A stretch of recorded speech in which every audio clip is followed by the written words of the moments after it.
स्वागत है दोस्तों आपके अपने चर्चा टाइम में। तो हम क्या कर रहे थे, छठी क्लास का मैथ कर रहे थे और हमने कौन सा चैप्टर स्टार्ट किया था, आधारभूत ज्यामितीय अवधारणा। और हमने पिछले वीडियो में क्या किया था, 4.1 प्रश्नावली के बाद जो हमें 4.2 प्रश्नावली में पढ़ना है हमने उसके बेसिक चीजें पढ़ लिया था। तो बिना देरी के वे स्टार्ट करते हैं 4.2 प्रश्नावली। और 4.2 प्रश्नावली से स्टार्ट करने से पहले क्या हम रिकैप कर लेते हैं, हमने क्या क्या पिछले वीडियो में पढ़ा था। हमने क्या पढ़ा था, पहले वक्र पढ़ा था। वक्र क्या होता है, कोई भी टेढ़ी मेढ़ी लाइन, क्या होता है कोई भी टेढ़ी मेढ़ी लाइन जो हम कुछ भी बनाते हैं, जैसे देखिए कोई भी टेढ़ी मेढ़ी लाइन, लेकिन क्या हो, ऐसे हो, कुछ भी हो, यूं हो, ठीक है, यूं हो, कुछ भी हो, ठीक, कुछ भी मतलब वक्र जो कुछ भी बिना पेंसिल उठाए बनाते हैं, लेकिन वो क्या सीधी रेखा नहीं होती है, उसी को क्या कहते हैं, वक्र कहते हैं। ये बता देता है। और वक्र में दो प्रकार के ही बताया था, क्या होता है, एक सरल वक्र। सरल वक्र वह वक्र होता है, कौन सा होता है, जो बंद आकृति से होता है, उसको क्या कहते हैं, सरल वक्र कहते हैं। और वक्र के बाद हमने क्या पढ़ा था, एक और क्या पढ़ा था हमने, देखिए कोई भी चीज हमने ले ली थी, जैसे देखिए उसके तीनों चीज, इसके अंदर चीज जो होती है उसको क्या कहते हैं, हमने अभ्यंतर कहा था ना, मतलब एक मतलब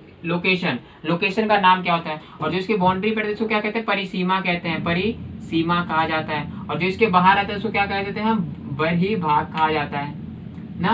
इंग्लिश में कहे तो इंटीरियर, बाउंड्री और एक्सटीरियर, ये भी पढ़ा था। इसके बाद क्या पढ़ा था हमने, क्या पढ़ा था, बहुभुज, जिसको इंग्लिश में क्या कहते हैं, पॉलीगन। बहुभुज पढ़ा था हमने, ठीक है, बहुभुज, बहुभुज पढ़ा था, बहुभुज पढ़ा था। बहुभुज में क्या, पॉलीगन जिसे कहते हैं। बहुभुज के हम तीन भाग पढ़े थे, जैसे देखिए ये तीन भाग पढ़े थे। क्या क्या पढ़े थे बहुभुज के तीन भाग, बहुभुज के तीन भाग क्या क्या पढ़े थे, देखिए तीन भाग क्या क्या पढ़े थे, पढ़ा था हमने। एक तो पढ़ा था हमने भुजाएं, भुजाएं क्या होती है ना, भुजाएं पढ़ा था हमने। और दूसरी चीज क्या पढ़ी थी हमने, शीर्ष, ठीक है, शीर्ष। और तीसरी चीज क्या पढ़ी थी हमने, विकर्ण ना। विकर्ण में भी हमने दो चीज क्या क्या पढ़ी थी बताइए, आसन भुजाएं पढ़ी थी, आसन भुजाएं, आसन भुजाएं पढ़ी थी।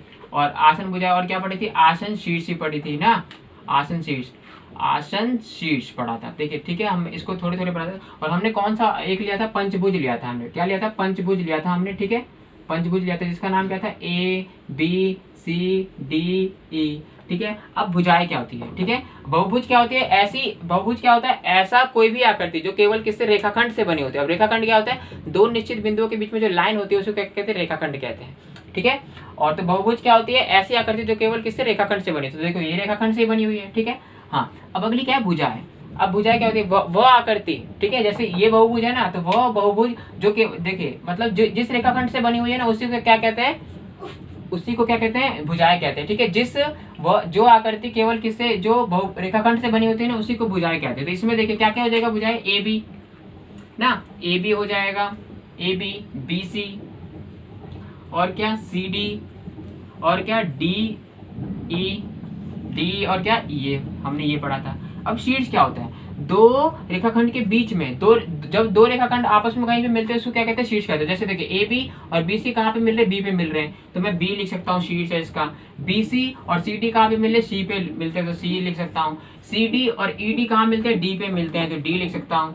ई ए और डी ई और ई ए कहाँ मिलते हैं, ई पे मिलते हैं, तो ये भी लिख सकता हूँ। ई ए और ए बी कहाँ मिलते हैं, ए पे लिख सकता हूँ, तो ये पे। तो देखिए कितने हो गए बिंदु, यहाँ पे मिल रहे हैं, यहाँ पे, यहाँ पे, यहाँ पे, तो यहाँ पे 5 शीर्ष भी हो गया।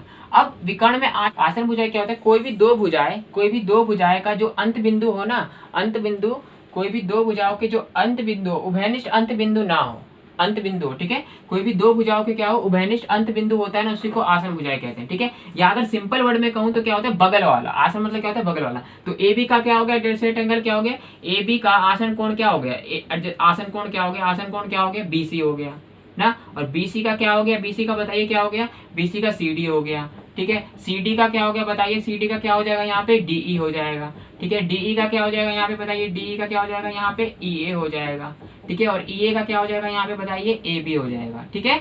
मतलब क्या कह रहा है, मतलब अगर सिंपल डेफिनेशन में कहूँ तो क्या होता है, दो भुजाओं के जो अंत बिंदु होते हैं ना, उभयनिष्ठ अंत बिंदु होते हैं, उसी को क्या कहते हैं, आसन भुजाएं कहते हैं। अगर और क्या कहूँ, अगर वैसे नॉर्मल भाषा में कहूँ तो जो भी भुजाएं उसके बगल वाले भुजाओं को क्या कहते हैं, आसन भुजाएं कहते हैं, ठीक है। अब आसन शीर्ष क्या होते हैं, ठीक है, एक ही भुजा के जो अंत बिंदु होते हैं ना, उसी को क्या कहते हैं, उसी को क्या कहते हैं, आसन शीर्ष कहते हैं। जैसे देखिए एक ही भुजा के क्या होते हैं, अंत बिंदु। तो जैसे ए बी का जैसे ये हो गया, तो ए बी और बी सी का क्या होगा, अंत बिंदु ये होगा, ठीक है। तो ए सी को क्या हो जाएगा, ए का क्या हो जाएगा, सी हो जाएगा। ए का शीर्ष का क्या हो जाएगा, सी हो जाएगा, ए का सी हो जाएगा, ठीक है, ए का सी हो जाएगा, ठीक है। सी का क्या हो जाएगा, ई हो जाएगा, ई। और ई का क्या हो जाएगा, बी हो जाएगा, बी। और बी का क्या हो जाएगा, डी हो जाएगा, डी, ठीक है। डी का क्या हो जाएगा, ए हो जाएगा, ठीक है, ए, ठीक है। जैसे देखिए ए का क्या हो गया, ए का क्या हो, इसको मैं ब्लैक ले लेता हूँ। देखिए ए तो क्या हो गया, ए से ए का सी हो गया, तो ए का ए को, ठीक है। तो ये क्या हो गया, शीर्ष हो गया, आसन शीर्ष, समझ गए। एक ही भुजा के जो अंत बिंदु होते हैं आसन शीर्ष। अब ये विकर्ण क्या होता है, जब हम आसन शीर्ष को आपस में मिला देते हैं ना, उसी को क्या कहते हैं, विकर्ण कहते हैं। तो जैसे देखिए ए को मैंने सी से मिलाया, ठीक है। सी को किससे मिलाना है, ई से मिलाना है, ठीक है। ई को किससे मिलाना है, बी से मिलाना है, बी से। डी को किससे मिलाना है, डी से मिलाना है, डी से, ठीक है। और डी को किससे मिलाना है, ए से। तो इसको क्या कहेंगे, विकर्ण कहते हैं, ठीक है। तो बिना देरी के क्या आप समझ गए। तो बिना देरी के हम 4.2 प्रश्नावली स्टार्ट करते हैं। 4.2 प्रश्नावली का पहला क्वेश्चन क्या कहता है, नीचे दी गई वक्रों को खुली या बंद वक्रों के रूप में वर्गीकृत कीजिए, ठीक है। कि मतलब कौन सी खुली है कौन सी बंद है, ठीक है। तो अब देखिए यहाँ पे हम खुली लिख लेते हैं इसका, ठीक है, खुली लिख लेते हैं। और यहाँ पे क्या लिख लेते हैं, बंद, ठीक है। खुली और बंद लिख लेते हैं, ठीक है। पहला देखिए, पहला क्या खुली है या नहीं, पहला खुली है, क्योंकि देखिए बंद है कहीं से भी लग रहा था, नहीं। तो क्या लिख सकता हूँ मैं, पहला वक्र है। वक्र मैंने बता दिया, कोई भी टेढ़ी मेढ़ी लाइन जो क्या करते हैं, टेढ़ी मेढ़ी जो लाइन होती है उसको वक्र कहते हैं, ठीक है। अगर वो सीधी होगी तो वो वक्र नहीं होगी, आपको ध्यान रखना है। तो अब दूसरा क्या है, बी। क्या बी बंद है ना, देखिए कहीं से भी देखिए तो बी बंद है। तो क्या इसको दूसरे को मैं बी में लिख सकता हूँ, बंद में लिख सकता हूँ, हाँ। तीसरा सी देखिए खुला हुआ है, कहीं से देखिए खुला हुआ है ना ये वाला, हाँ। तो सी क्या होगा, ये खुला होगा, तो ये तीसरे में ये आ जाएगा। चौथा देखिए, चौथा बंद है तो बंद में ही जाएगा, ठीक है। पांचवा भी क्या है, बंद है तो बंद में, तो ये देखिए, ठीक है। तो बिल्कुल आसान क्वेश्चन था और ये इस क्वेश्चन का आंसर भी है। अब क्या कह रहा है, देखिए निम्न को स्पष्ट करने के लिए रफ आकृति बनाना है, ठीक है। खुला वक्र बनाना ना, बंद वक्र। अब पहले क्या करते हैं, खुला वक्र। खुला वक्र देखिए अभी कुछ भी बना सकते हैं हम, जैसे देखिए ये था खुला वक्र, हम खुला वक्र, ठीक है। अगला क्या था, खुला वक्र में देखिए सीधी रेखा नहीं होना चाहिए ना, सीधी रेखा नहीं होना चाहिए, लेकिन क्या करना चाहिए, सीधी रेखा नहीं होना चाहिए। तो अब हम क्या बना सकते हैं, यहाँ पे देखिए इसको करके यूं कर सकते थे हम, ठीक है। अगला क्या कर सकते थे, देखिए खुला वक्र, ये भी बन सकता था, ठीक है। और अभी हमने क्या अभी अपने पिछले क्वेश्चन में क्या पढ़ा था, देखिए एक और आकृति पढ़ा था, कौन सा, देखिए ये वाला पढ़ा था। तो आप ये भी आकृति हम इसमें बना सकते हैं, ठीक है। बंद वक्र में तो बहुत सारा, देखिए अभी हमने ये बनाया था, त्रिभुज बना सकते हैं, ठीक है। और अभी एक और बनाया था, क्या बनाया था, यू बनाया था, यू, लेकिन यू करके क्या बनाया था, यू बनाया था, ये भी बंद वक्र बन गया, ठीक है। ये क्या बन गया, देखिए ये भी बंद वक्र बन गया ना, बंद वक्र बन गया। अगला क्या बन गया, एक और बना सकते हैं अभी हम, देखिए ये भी क्या हो गया, वक्र बन गया, ठीक है, बंद वक्र बन गया, ठीक है। इसमें काफी उदाहरण हो सकते हैं, देखिए जैसे यूं करके ये भी हो गया, ठीक है। और यूं करके ये भी हो गया, ठीक है। तो आप समझ गए, तो बिल्कुल आसान से बना सकते हैं, रफ आकृति में कुछ भी नहीं है। अगला क्वेश्चन क्या कह रहा है हमें, तीसरा क्वेश्चन, कोई भी बहुभुज खींचे और उसके अभ्यंतर को भाग को चयन कीजिए। देखिए अभ्यंतर अभी मैंने बताया था, क्या क्या लोकेशन के लिए बताया था, मतलब एक हमने बताया था ना, अंदर वाले सिंह को क्या कहते हैं, अभ्यंतर। जो उसके बाउंड्री पर उसको क्या कहते हैं हिंदी में, परिसीमा। और उसको जो बाहर होता है उसको बहिर्भाग कहते हैं, ठीक है। तो स्टार्ट करते, देखिए अब बहुभुज क्या होता है, कोई भी ऐसी आकृति जो केवल किससे बनी हो, रेखाखंड से बनी हो, तो उसको क्या कहते हैं, बहुभुज कहते हैं। तो देखिए तो हम क्या बना लेते हैं, कुछ भी है, बहुत सारे उदाहरण है बंद वाले में। देखिए क्या पहले बना लेते, त्रिभुज, ठीक है। इसको क्या करना है, हमें छायांकित भी हमें करना है, ठीक है, छायांकित भी करना है। तो छायांकित भी कर लेते हैं, देखिए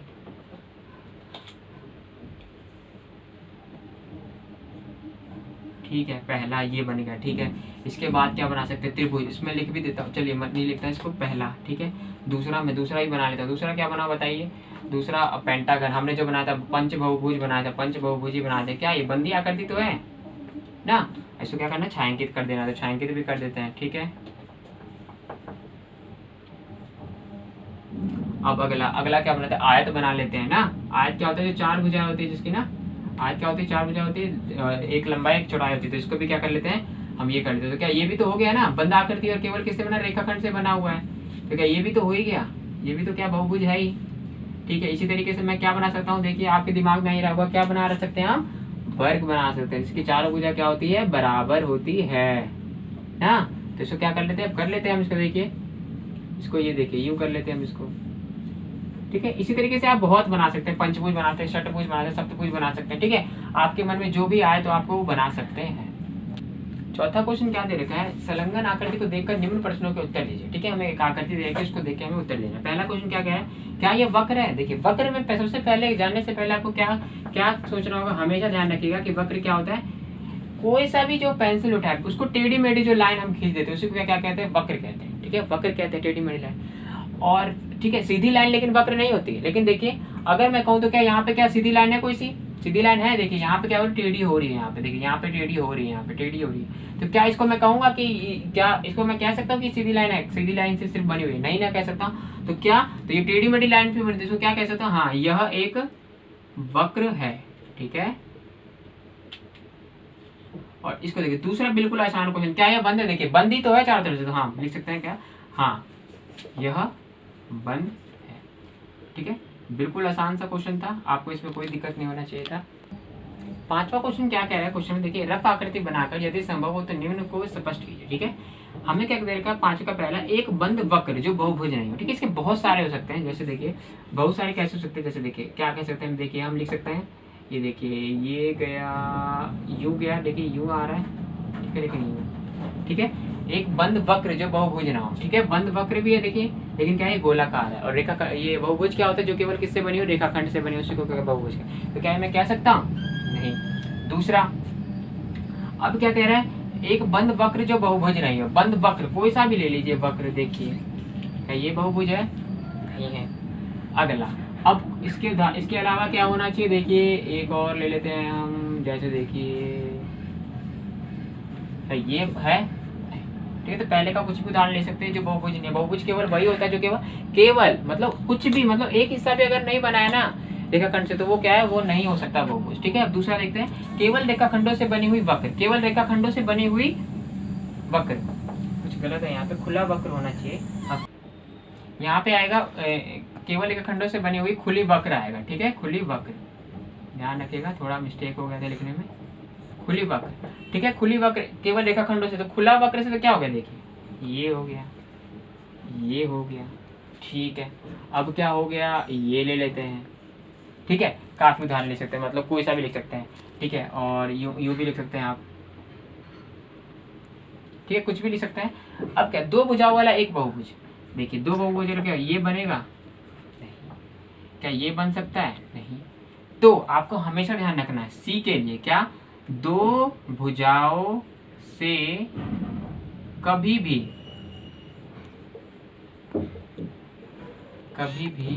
बहुभुज नहीं बन सकता है।